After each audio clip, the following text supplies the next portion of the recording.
Oke, salam sejahtera tuan-tuan dan puan-puan. Salam perpaduan kepada seluruh rakyat Malaysia.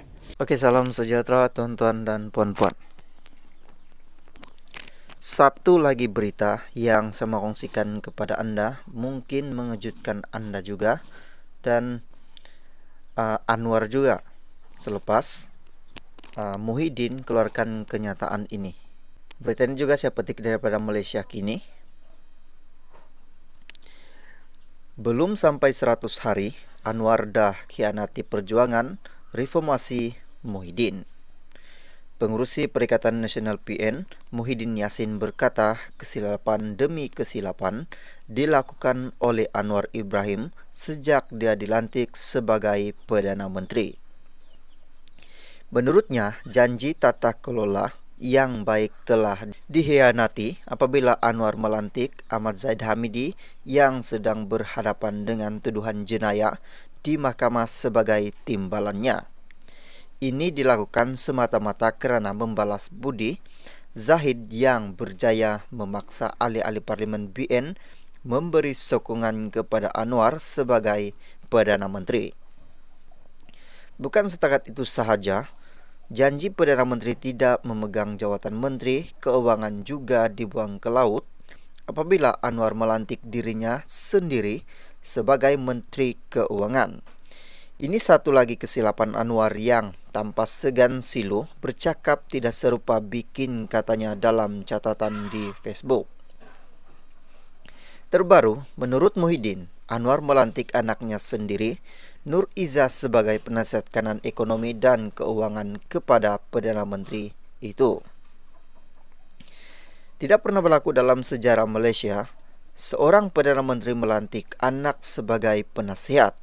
Pelantikan ini menjadikan slogan reformasi yang dilaungkan oleh Anwar sejak lebih 20 tahun lalu sebagai omongan kosong.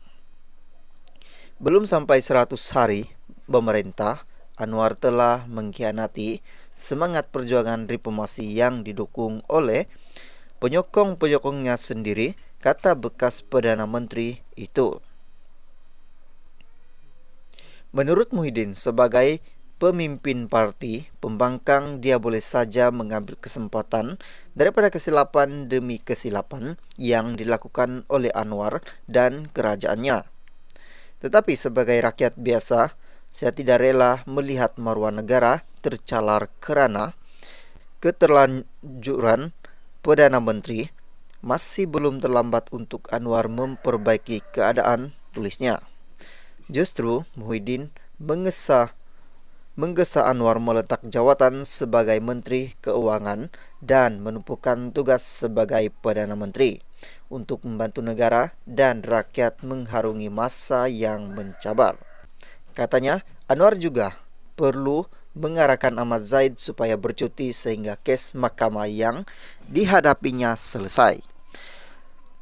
Malulah rakyat Malaysia jika beliau Zahid ke luar negara bertemu pemimpin dunia atas tugasan rasmi sebagai timbalan Perdana Menteri, sedangkan kesnya masih dibicarakan di mahkamah. Apa agaknya tajuk berita di negara yang dilewatinya, ujurnya. Selain itu, Muhyiddin berkata Anwar perlu memberikan nasihat Nur Izzah supaya meletak jawatan sebagai penasihatnya, memandangkan anak perempuannya itu merupakan seorang pemimpin wanita muda yang berbakat dan berpotensi besar. Janganlah pelantikan kecil yang tak kena pada tempatnya. Ini menjadikan titik hitam dalam perjalanan politiknya menuju masa hadapan dan hadapan yang mungkin lebih cerah, katanya. Kritikan Muhyiddin itu muncul selepas Nur Izzah dilantik sebagai penasihat keuangan dan ekonomi kepada Perdana Menteri tanpa dibayar gaji. Keputusan itu membawa kepada dakwaan berlaku amalan dan amalan nepotisme dan persoalan apakah Nur Izzah layak untuk memegang jawatan itu. Walaupun pejabat Perdana Menteri mempertahankan kelayakan akademinya. Sebelum ini, Pakatan Harapan PH berjanji dalam manifesto pada pilihan raya 2018 bahwa Perdana Menteri tidak akan memegang jawatan menteri kabinet yang lain. Bagaimanapun, janji yang sama tidak dibuat dalam manifesto untuk pilihan raya umum tahun lalu. Anwar sebelum ini berkata dia menyandang jawatan sebagai Menteri Keuangan untuk pulihkan keyakinan terhadap ekonomi Malaysia.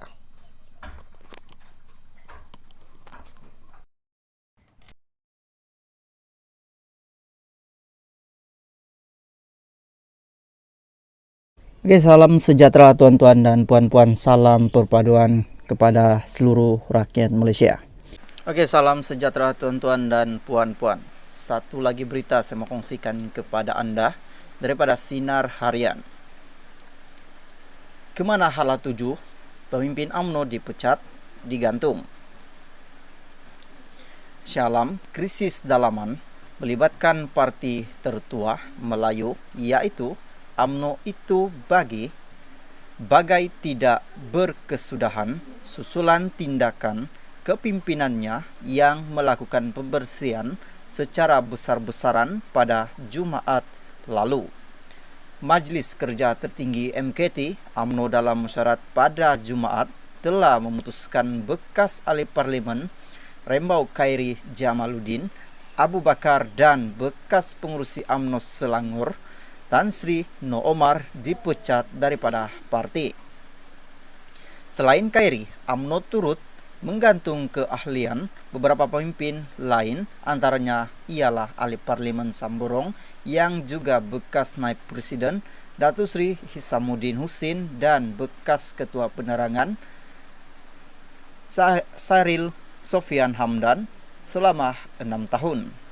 Langkah pembersihan itu pastinya memberi kesan besar bukan saja kepada UMNO dan parti-parti lawan lain, malah juga melibatkan pilihan raya negeri PRN yang bakal diadakan tidak lama lagi.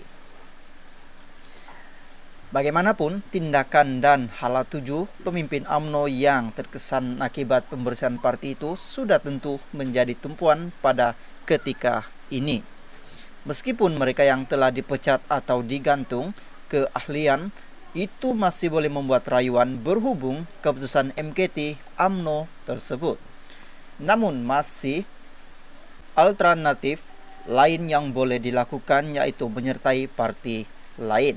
Pada Ahad, Parti Pribumi Bersatu Malaysia, Bersatu Selangor bersikap terbuka dan bersedia menerima No, dan beberapa lagi ahli parti itu yang dipecat dan digantung keahlian bagi memperkuatkan lagi jentera Perikatan Nasional PN di negeri berkenaan.